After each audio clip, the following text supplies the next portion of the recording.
مکے کا شہر ہے. ایک اجنبی عرابی بدو دیہاتی وہ اپنی 2 اونٹ لے کے آیا ہے, مدینے کے اندر بیچنے کے ارادے سے آیا ہے. سنا تھا اس نے مدینے میں جاؤں گا تو مجھے ریٹ بڑا اعلیٰ ملے گا, تو میں جا کے فروخت کرتا ہوں. تو اس کے زندگی کا گزر بسر اسی پہ ہوتا تھا. وہ جانور کو پالتا تھا, فروخت کرتا تھا, اسی سے گھر کا گزارا چلتا تھا. اب آیا ہے مدینے کے بازار میں اور آ کے بیچنے کا ارادہ رکھتا ہے. اب جیسے ہی وہ بیچتا ہے, بیچنے کے بعد جیسے کہ جانے لگتا ہے, تو اس سے جس نے خریدا ہے اس کا نام ابو جہل ہے. ابو جہل نے خرید لیا اور خریدنے کے بعد ابو جہل نے کہا فلاں دن فلاں موقع پہ فلاں ٹائم پہ آ جانا, تجھے تیری قیمت مل جائے گی. اس نے سوچا بھئی اب 2 دن باقی ہیں, 2 دن کا وعدہ ہے, واپس جاؤں گا پیدل سفر کر کے پھر واپس آؤں گا, تو لہٰذا سفر بھی طویل ہے, واپس آنے جانے میں جو وقت لگے گا میں 2 دن مدینے میں نہ رہ جاؤں.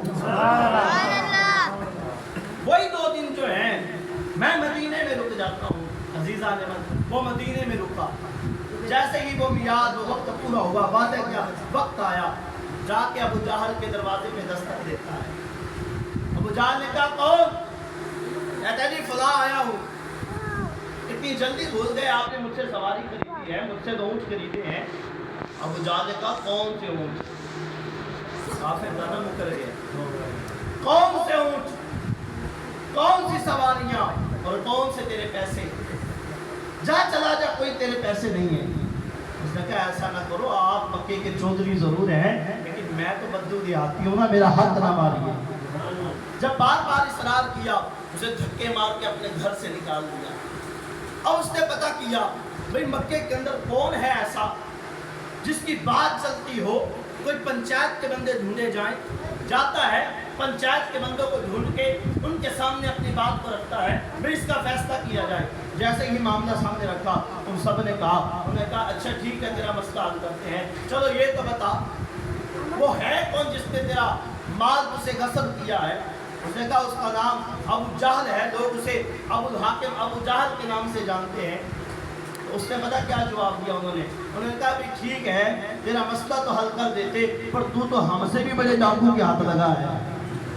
وہ تو ہمارا بھی سردار ہے, لہٰذا تو چھوٹے بڑے کے چھوٹے موٹے کے ہاتھ نہیں لگا, بلکہ بہت بڑے ڈاکو بہت بڑے جو ہے وعدہ خلاف کے ہاتھ لگا ہے. تیرا مسئلہ ہم حل نہیں کر سکتے. اس نے کہا ایسا تو نہ کرو نا, کوئی تو ہوگا مکے میں, کوئی تو ہوگا مسئلہ حل کرنے والا. اس نے کہا اگر تمہارا کوئی مسئلہ حل کر سکتا ہے تو وہ عبداللہ کا لخت جگر ہے, آمنہ کا لال ہے, عبد المطلب کا پوتا ہے, وہ ہے جو کالی کملی والا ہے. انہوں نے یہ بات اس لیے کی تھی طنز کے طور پر, کیونکہ وہ کافر تھے. انہوں نے کہا یہ جائے گا اور حضور آئیں گے ابو جہل کے پاس, جب آ کے سارا معاملہ رکھیں گے. ابو جہل نے تو پیسے دینے نہیں, تو لہذا یہ بدتمیزی کرے گا. جب بدتمیزی کرے گا توہین اہانت مصطفیٰ ہوگی علیہ باللہ. ہم مذاق اڑائیں گے, ہم ٹھٹھا اڑائیں گے, ہم باتیں بنائیں گے, ہم کہیں گے دیکھو نا ابو جہل نے کیا کیا ہے مصطفیٰ کے ساتھ. اور یہ ان کی سوچ تھی, لیکن میرا رب تو سب کچھ دیکھنے والا ہے. عزیزان من, جب وہ پہنچے اور کہا کہ وہ فلاں جو مکے میں بیت اللہ کے صحن میں بیٹھا ہے, جاؤ اس کے پاس جاؤ. اب یہ آیا حضور کی بارگاہ میں آتا ہے. حضور بیت اللہ کی طرف منہ کر کے عبادت فرما رہے ہیں, تو یہ پیچھے آ کے ڈر کے بیٹھ گیا. اس نے سوچا بھی بدو دیہاتی ہوں, پہلے ہی مکے کے جو چودھری ہیں ان کی بات اس کی آگے نہیں چلتی. یہ آخری حل بچا ہے, آخری دروازہ ہے, آخری شخصیت ہے جس کے پاس میں آیا ہوں. اگر یہاں بھی بے ادبی ہو گئی, کہیں یہ غصہ کر گئے, بے ادبی کی وجہ سے میری بات نہ سنی تو پھر کیا بنے گا. اس نے کلام نہ کیا, پیچھے ہو کے ادب سے بیٹھ گیا. ابھی یہ بیٹھا ہی تھا, مصطفیٰ نے اپنا نور والا چہرہ اس کی طرف موڑا, چہرائے انوار تجلیات کو موڑا, اور آپ نے اس سے مخاطب ہو کے کہا ارے بھائی پردیسی لگتے ہو. ارے بھائی پردیسی لگتے ہو. جدو پردیس کوئی پردیسی نو آخ دے تو پردیسی, پھر اس کو اپنا دیش یاد آتا ہے. پھر وہ دیکھتا ہے بھئی آیا تو پرائے دیش میں ہوں, کسی اور جگہ پہ آیا ہو, پر کوئی اپنا میٹھی بولی بولنے والا جب مل جاتا ہے تو اسے اپنے کم بھول جاتے ہیں. جب حضور نے اپنے لب و لہجے سے فرمایا, آپ نے اپنے یداللہ والے ہاتھ اٹھا کے شفقت والے اس کے سر پر رکھے اور اپنی زبان اقدس سے